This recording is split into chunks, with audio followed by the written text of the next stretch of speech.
Fyter Fest night one. Yeah, I guess. What up, Mox? Guys, Fyter Fest night one of AEW Dynamite was this week tonight. It's a review and reaction of the show. It was an alright show. I mean, not much to really write home about. It gets you more excited for night two, actually, to kind of see if anything else better happens on night two. But let's get into the review and cover the show. Now, the show started off with the IWGP United States Championship match. The champion, Jon Moxley, coming out hyped.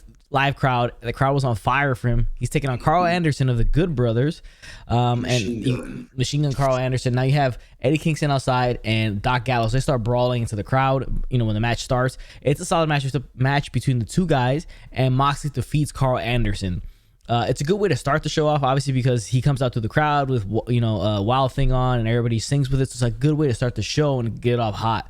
Afterwards, you would have Lance Archer, the man who goes from storyline to storyline, challenge Moxie for night two of Fyter Fest to defend that IWGP United States Championship. So that's what we'll get for night two.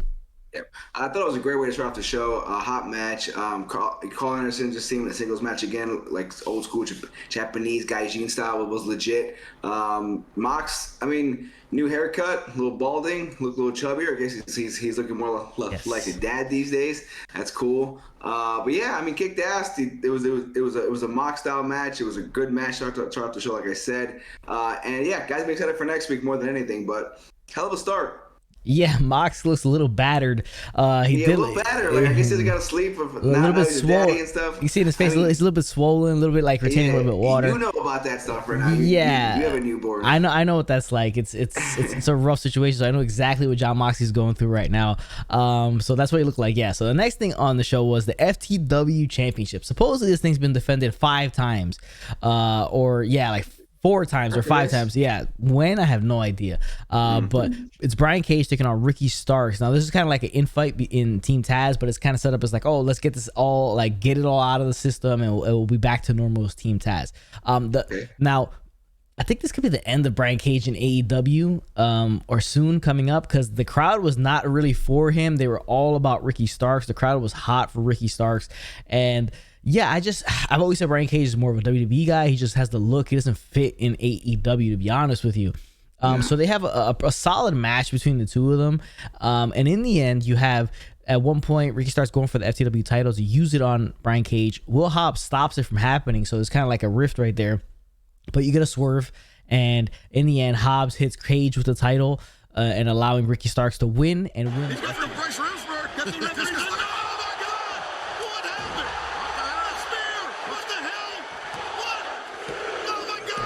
Win the FTW title. So we have a new FTW champion, which means absolutely nothing in the end. But it'd be interesting to see. He'll get some revenge, hopefully, Cage, but I don't see him lasting too much longer in AEW, to be honest with you. No, I think they'll still continue feuding with Starks and Cage. I mean, there is now 2 guys named Cage on the show, so maybe I think Axe one, so maybe he's the one that they take out. But I think Ricky Starks gonna, they were pushing him as like the star. He, ever since he came in against that match against Cody Rhodes back in the day. So I just feel like they've been pushing him, and I think it's the moment where he takes over Team Taz as like the main guy in Team Taz. He beat Cage. Had a good match. I mean, I don't know. He's growing on me a little bit. Over, like when he first came up, I didn't really see what the hype was about, but he's growing on me a little bit. I am enjoying some of the stuff he's doing. His in-ring works really good. So I just think that they're just pushing him as a future star, as somebody that has probably lead his own stable now with Taz and Cage. They probably end up kicking him out. Maybe it's up on WWE, NXT. I don't know, but I don't know. We'll see what happens. But I mean, Starks is the guy right now. Yeah, the crowd was not really for him, for Cage. Let's see if with a babyface run, I don't think it's even going to help him in that aspect either, because I think people are going to want Starks more than they want Cage. So next thing we had Cody Rhodes come out, and they were talking about Malakai Black beforehand, the announcers. He comes out in a fit of rage, calls out Malakai Black, and Malakai Black responds on the Titantron, the video board, seemingly looking exactly like the Dark Father, because he had the glasses and everything. He looked exactly like the smoke. It was like WWE forgot to copyright the Dark Father look. So this is what we got. We got a promo for. I thought the promo for him was solid. He kind of rambled on a little bit about this horse story about putting down an old horse. He kind of rambled a little bit with that, but then he appeared in the ring, and the brawl ensued between Malakai Black and Cody Rhodes. We all knew this. There's this deranged, dangerous man, and there they go. Cody Rhodes. We all knew this is the storyline going forward and the feud going forward because of the way he had debuted, obviously. So we knew we were going to get this. They broke this whole thing up. It'll be interesting to see how far they go with this. And Malakai Black has to win in the end. I think he will. I don't think Cody's going to take the dub in this one. But it's going to be interesting to see how this one works out. And I think most interesting is what happens to him after this feud. Yeah, I loved it. I thought it was a good way to continue Malakai Black in like his first time on TV where we know he's there. He's cutting a bit of a promo. I thought it was a good promo. I like the fact that we talked about last week with the whole supernatural thing. You know, he was like on the screen and then he turned the lights off. I mean, he was behind there. He was breathing heavy once he got into the lights turned on. He hauled ass. He hauled ass, so awesome. Good for him. But like, again, that supernatural stuff, it's there. I was hoping that they would use that aspect of his character, so I'm digging that. I like the whole white knight, black knight. One guy had a whole white suit, the other guy had a whole black suit. I like that thing going forward. And I think Malakai Black takes this feud, beats Cody, kind of puts Cody away on the shelf a little bit because I know Cody's going to be a dad pretty soon if he's not a dad already. He's a dad already. He's a dad already, but like he's probably going to take some time off. I think it makes sense that do it now once Malakai Black beats him. I think that would make sense. But yeah, I mean, I thought it was a pretty good way to get. I mean, it's definitely more interesting than anything Aleister Black did on the main roster. I really don't think it's anything. So it's just like so far it's an improvement, way more than I saw in WWE. So far I'm happy. Yeah, so far it looks pretty cool. Which I'm just like I said, I just want to see what happens after the fact. Like after this feud is done, what happens? So it'll be pretty interesting. Next thing we see is an interview with Andrade El Idolo. He's talking with Alex Abrahantes, and he's obviously interpreting for him. And El Idolo calls out the Death Triangle.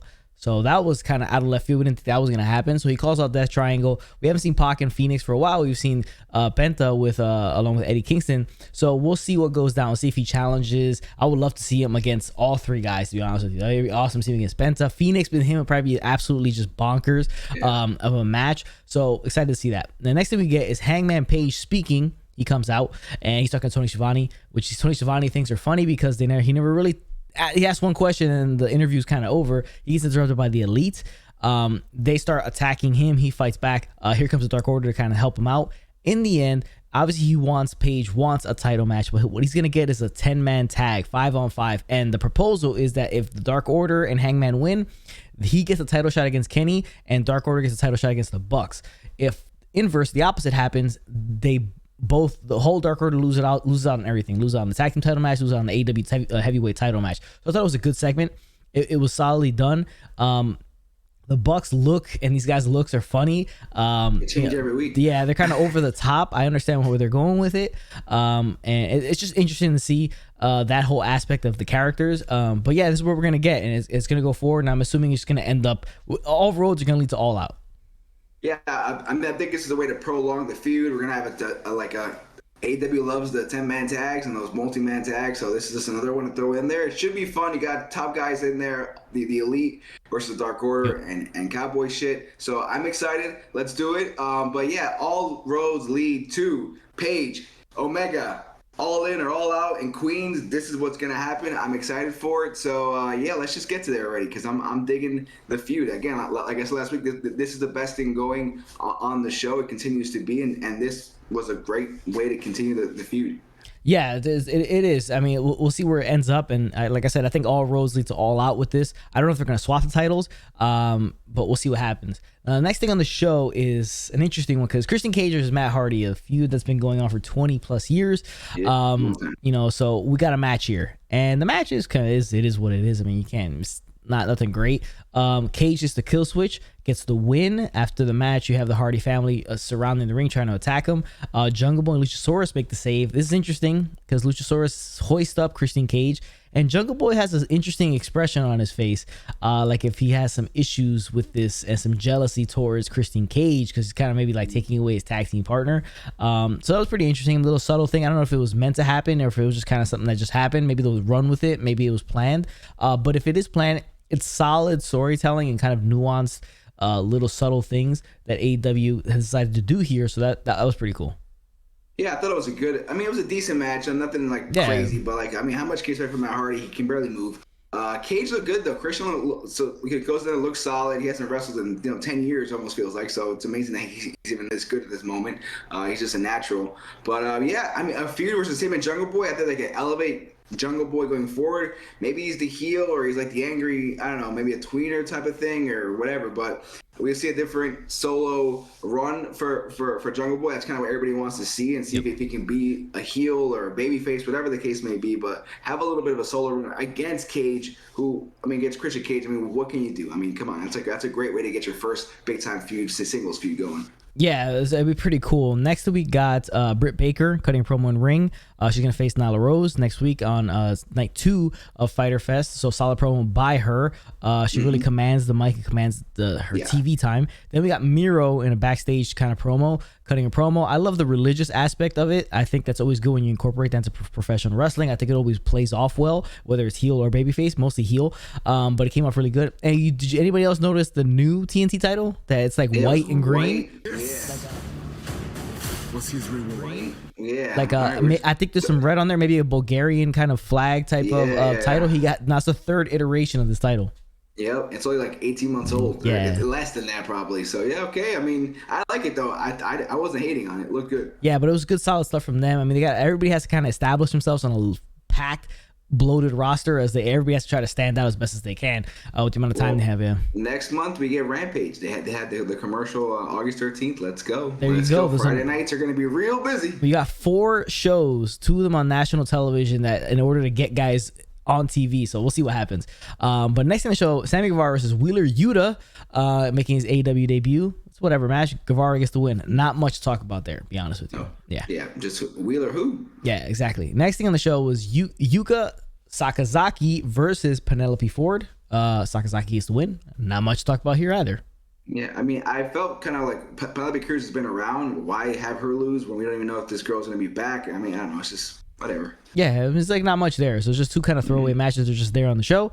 Next thing was the Coffin match, the main event. Darby Allin versus Ethan Page in a pretty wild and crazy matchup they had. I would say some of the biggest spots in the match was they took the turnbuckle off and they used the hook on Darby Allin's chain and kind of yanked it. That's pretty rough. He put in Ethan Page's mouth, the hook. You know, the big spot, the big kind of razor's edge off the top rope onto the ladder, onto the steel steps. But in the end, Darby Allin is able to get the win using his skateboard, almost killing himself in the process.